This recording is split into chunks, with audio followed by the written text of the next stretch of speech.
Hello, everybody. It is July 18th, 2026, here in the United States of America. I'm actually going to do something a little bit different today. I'm going to do some conflict analysis. I actually really enjoy doing stuff like this. It's a lot of fun. It's kind of like real life civilization, except the stakes are really high. But it's fun to do analysis, and I actually really wanted to talk about the Iran war, what's actually taking place now, and the strategic options for the United States and Iran moving forward. Now, I'm approaching this um, from like a neutral analyst's position. I'm not on here to be a propaganda mouthpiece for either side. I'm simply here just to talk about what my personal opinions are on the conflict and how the conflict would go, and just the overall strategic situation given the geography of the region and what the options are for the United States and Iranian armed forces moving forward, and what possible future operations might look like, and things of that sort. But um, it's a lot of fun to do this. I really enjoy watching the other channels that do these kinds of things. Willie OAN, OAM, OAM. Sorry, I think.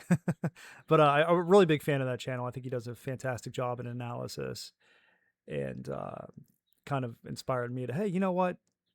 Let's try this out, because this is a little more fun sometimes than writing a script and trying to come up with the video about some concept that I've already talked about previously in the past, and everyone else has talked about, in great detail in regards to, like, things happening in the West. I still enjoy talking about those things, and I'd really like to still make like a once a week video about something having to do with like the overall um, political situation in the West, between different countries in the West and between those countries and other countries around the world, and things of that sort. Yeah, and that's analysis I also enjoy doing, but this kind of analysis too, like conflict analysis, is a lot of fun, and I really, really do like talking about this. So today's video is going to be about the strategic situation in the Middle East. I'm sure, as everyone knows, um, the memorandum of understanding has been thrown in the garbage. Iran claims that the United States repeatedly violated promises made in the memorandum. Of course, the United States says no, it's the other way around. Iran constantly violated the parameters of the memorandum. It was never really implemented the way that it should have been, yada, yada, yada. Um, who really knows? It's a lot of he said, she said.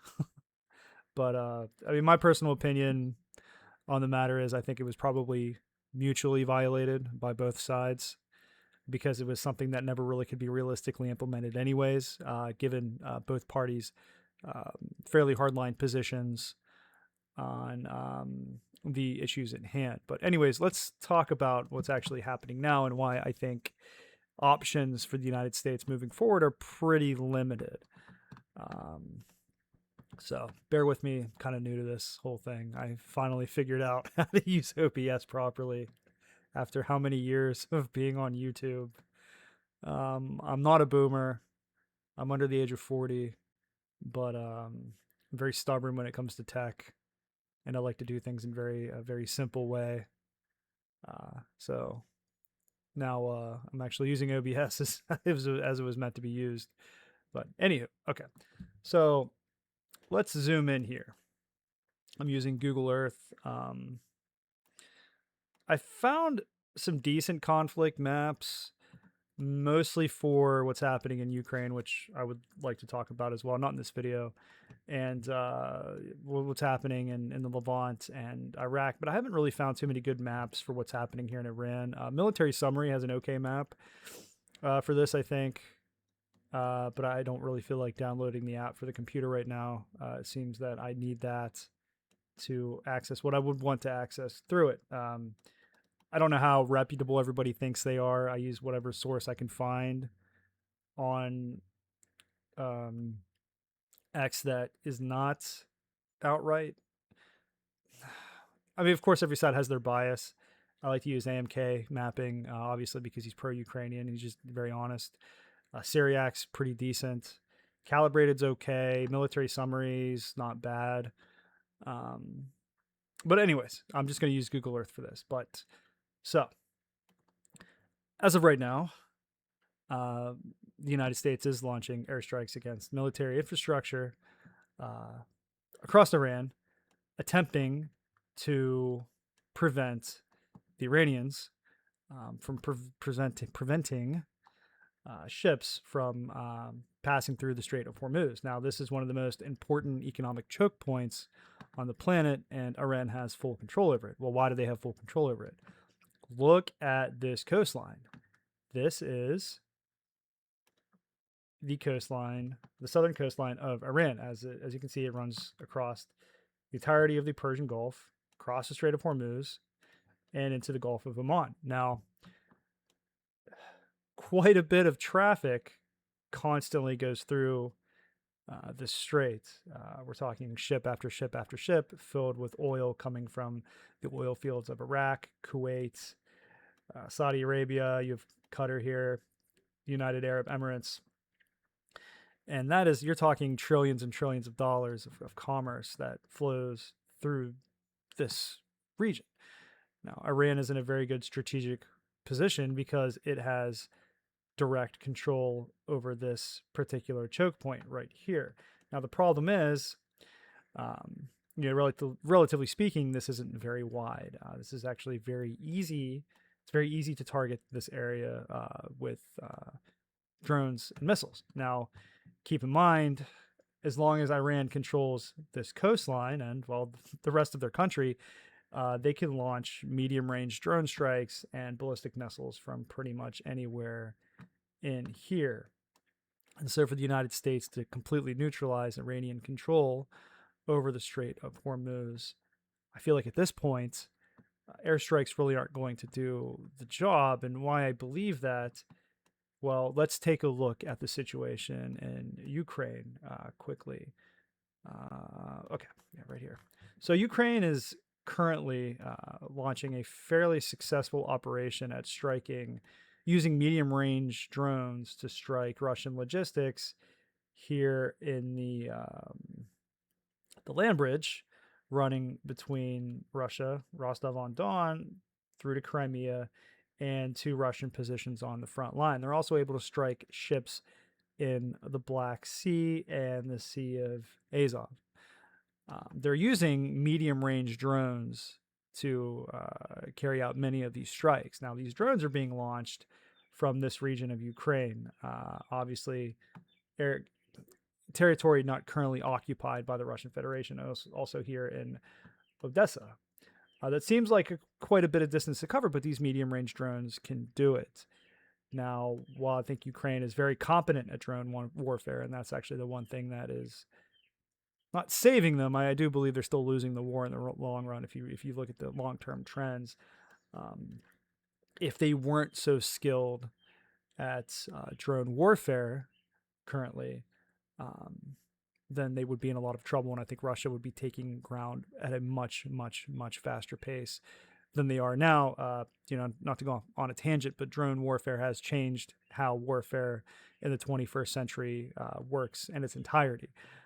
Large-scale mechanized assaults are more or less impossible when facing an army that's very competent in drone warfare and well-supplied. And that goes for both sides. Ukraine can't carry these kinds of operations out, and neither can Russia. They have to carry out small-scale infiltrations to take little pieces of territory at a time and then leapfrog up to the next position to avoid being detected by drones, because once a drone sees you, well, then all the artillery can zero in on whatever position you're in. It makes large-scale troop buildups anywhere close to the front line very, very difficult. This is why progress is so slow in this war. People want to mock, the Russians or Ukrainians, but I think if any two militaries were locked in this kind of war using drones, I think it's everyone would see a similar result. Not much would change. I think this is kind of the future of warfare, and both armies are attempting to figure out how to deal with that problem and move forward. And that's always the how war works. World War One, because of machine guns, trenches became a thing. Trench warfare became a thing because you couldn't move large amounts of men over open ground. any longer. You couldn't have cavalry charges because of machine guns. Well, okay, then the tank was invented to rectify that. So then, warfare became mobile once again. And now that we're in the era of the drone, it's very hard to use armored vehicles and tanks, although they're still necessary. We're going to have to figure out a way to sufficiently defend against drones enough to have maneuverable warfare once again, which I'm sure eventually one side will figure it out, but I don't want to go off on a tangent. But anyways, that's Ukraine's strategy. So they're launching medium-range drone strikes across occupied territories into the Sea of Azov and into the Black Sea. It's been a fairly effective campaign, although it's not hampering the Russian war effort to the degree that some people think. They are still able to strike quite a bit of logistics vehicles and ships within the Sea of Azov and the Black Sea. Now, back to Iran. That is a strategy that I'm assuming, since the Iranians are smart and pay attention, they will probably try to use in the Strait of Hormuz. Now, Russia is having a very hard time intercepting all of these drones because they're very small and hard to see and hard to hit. For anyone who's operated a small drone, I think people realize like how tiny they are. And if you pack a warhead onto that thing and you fly it very fast, and somebody's not, standing there with a shotgun, good luck hitting it. You probably won't. Anyways, so the Iranians can use that kind of tactic to hold the Strait of Hormuz. Now, from what I understand, ships are still getting through, but is a very limited amount of ships. Now, this is from Lord Bebo's X page. Again, I don't know what everyone thinks of this page, but they do post some useful information. I don't care if somebody thinks they're pro this or anti that. Information is information to me. So here in this video, we see the Strait of Hormuz and how many ships are actually able to pass through it. And it's not many. Not many at all. Now, it's not fully blockaded, but the United States is still not able to open it in its entirety. Ships are still in danger passing through from Iranian strikes. And I think things are going to stay this way for the immediate future. Again,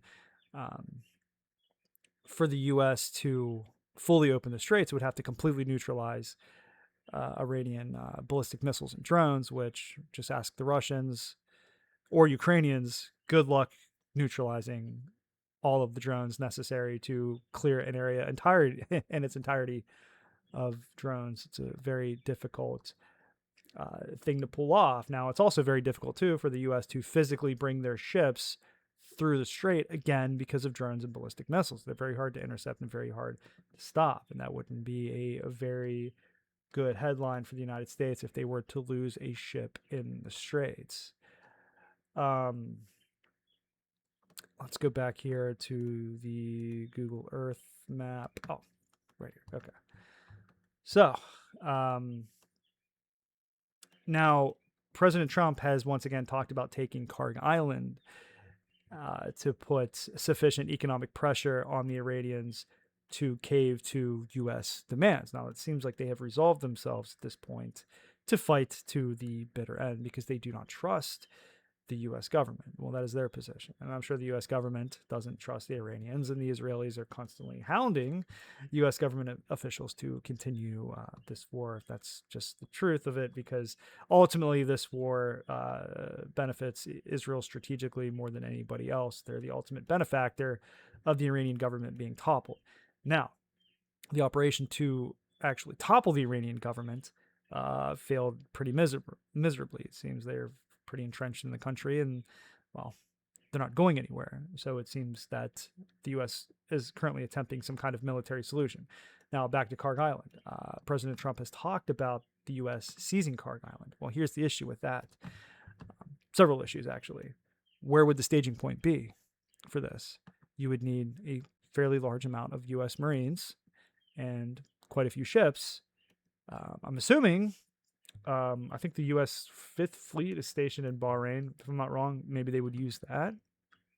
But they still have to cross a fairly substantial section of the Persian Gulf to reach Karg Island. Now, whatever convoy of troops is en route will be under constant drone and missile attack, and not all of those drones and missiles will be intercepted.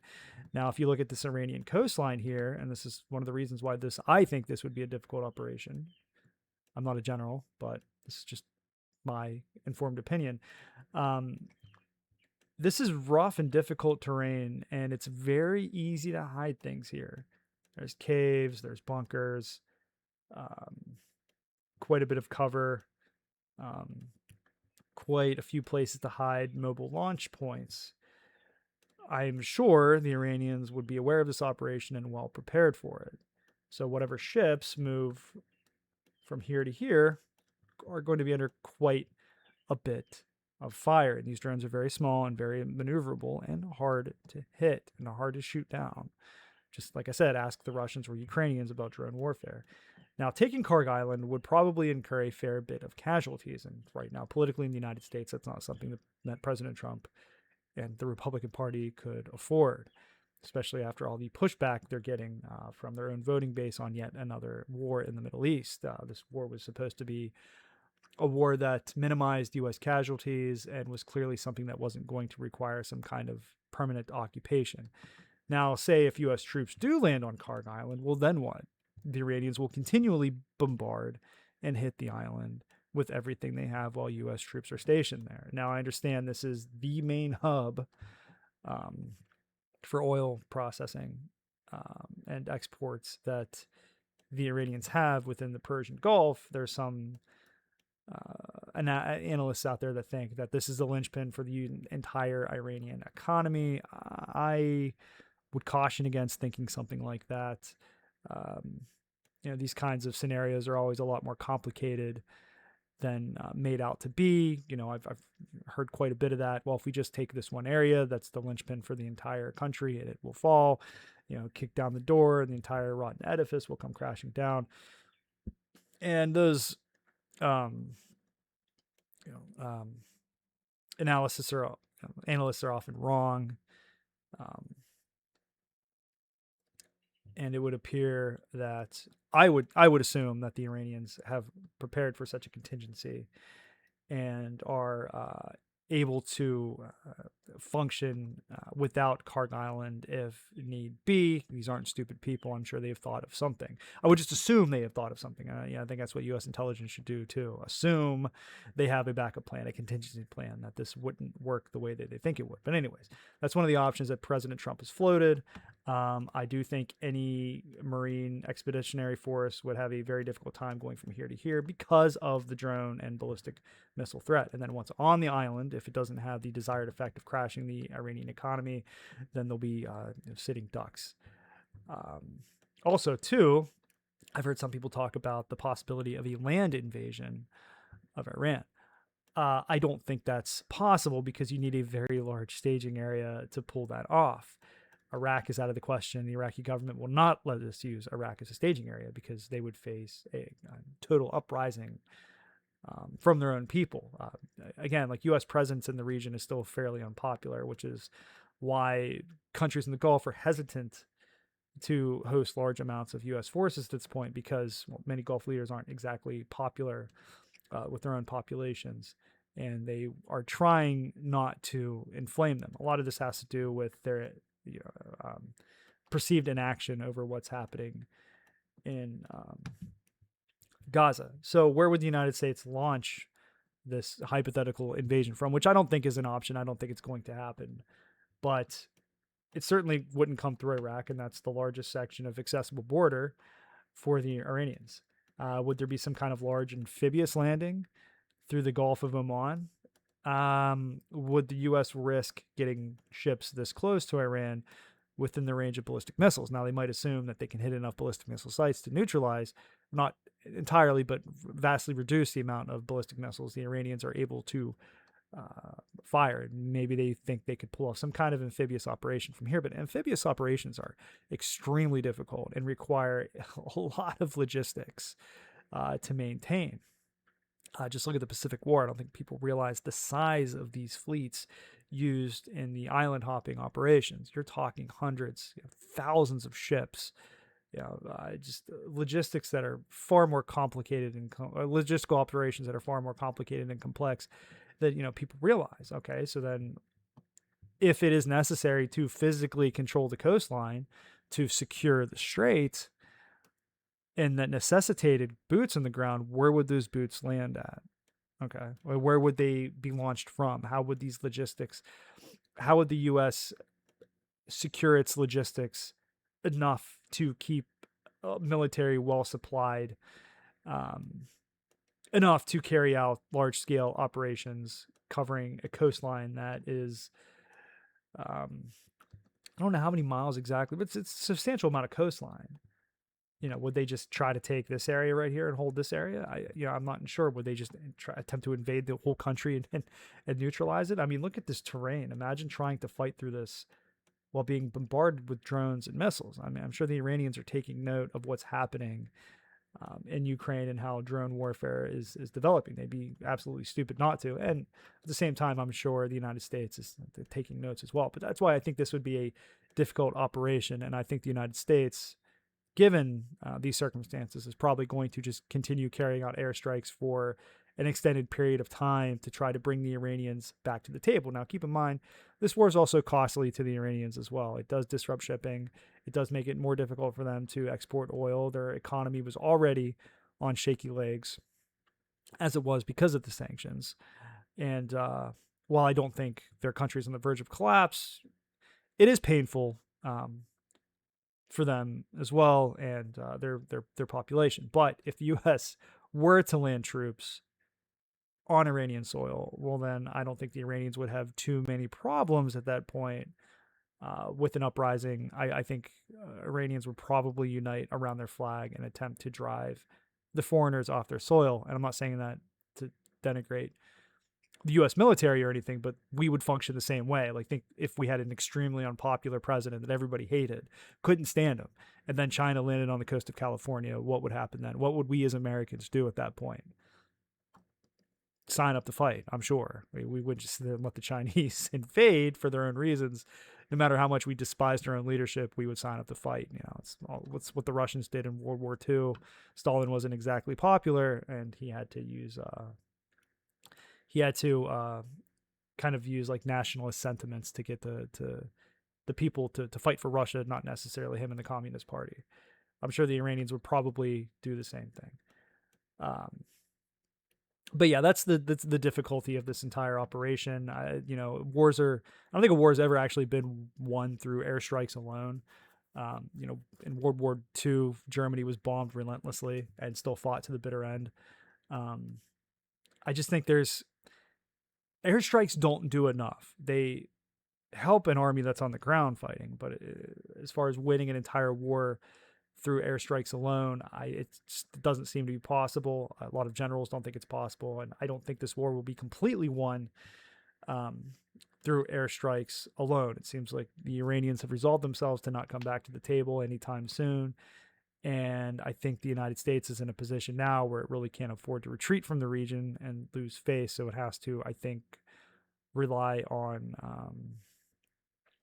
airstrikes to try to get some kind of result, to get Iran back to the table in some fashion. I'm sure the Trump administration is doing everything it can not to launch some kind of ground operation, A, because it would be extremely unpopular, and B, the difficulty of it. There's really no, again, a good staging area to launch from, and a large-scale amphibious operation under constant drone and ballistic missile fire would be potentially disastrous.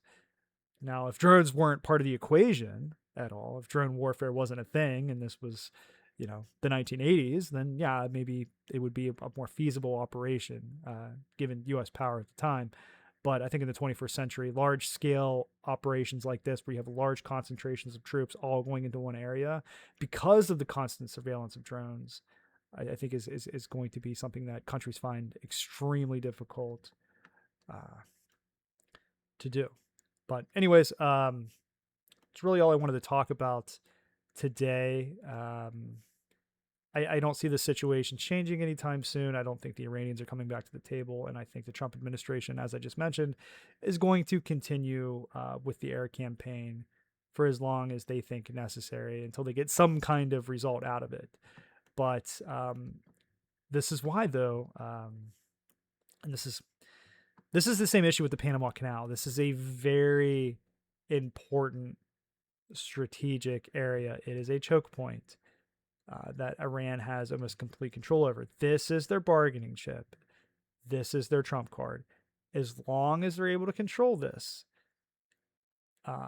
as long as they're able to use this as leverage against the world economy, then I think they will have the advantage in this conflict. And I just don't think there's a good way to get complete control of the Strait of Hormuz away from Iran because of drone warfare. They don't need like a physical presence here. They don't need battleship, or they don't need warships here. They just need medium range drones and ballistic missiles, and that will deter most ships enough from actually traveling through the straits.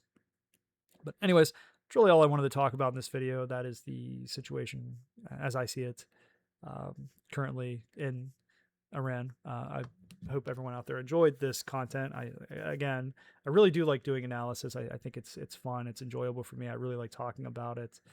I've always been a huge fan of military history and strategy and these kinds of like chess games, and it's really neat to actually get to analyze something in real time as it's actually happening. And again, I'm just putting on the analyst hat. These are my honest opinions about it. I'm not propagandizing or advocating for any side here, because I think if you do that, you do yourself a disservice. If you want to be an analyst, I think you should always be as honest with yourself as you are, as critical of yourself as you are of the adversary. And me being an American, obviously, I don't want anything bad to happen to U.S. forces by any stretch of the imagination. And I'm not an Iranian, so I'm not cheering for the Iranians, but I just want to take an honest assessment of the situation as I see it. But anyways, I hope everyone out there has a good rest of your weekend. I might actually be back tomorrow with another analysis video, but this time of the Ukraine-Russia conflict. That's also something I'd like to talk about in great detail. I'm very interested in it. And then during the week, I think that's when I'll go back to doing like a dedicated upload of something geopolitical, like something happening in the West, like a topic I want to talk about, on how things are being done, the future of governance, things like that. But yeah, so maybe on the weekend I'll do like strategic analysis like this, and then during the week I'll do the more political videos. But anyways, yeah, have a great weekend, and I'll see everybody on the next one.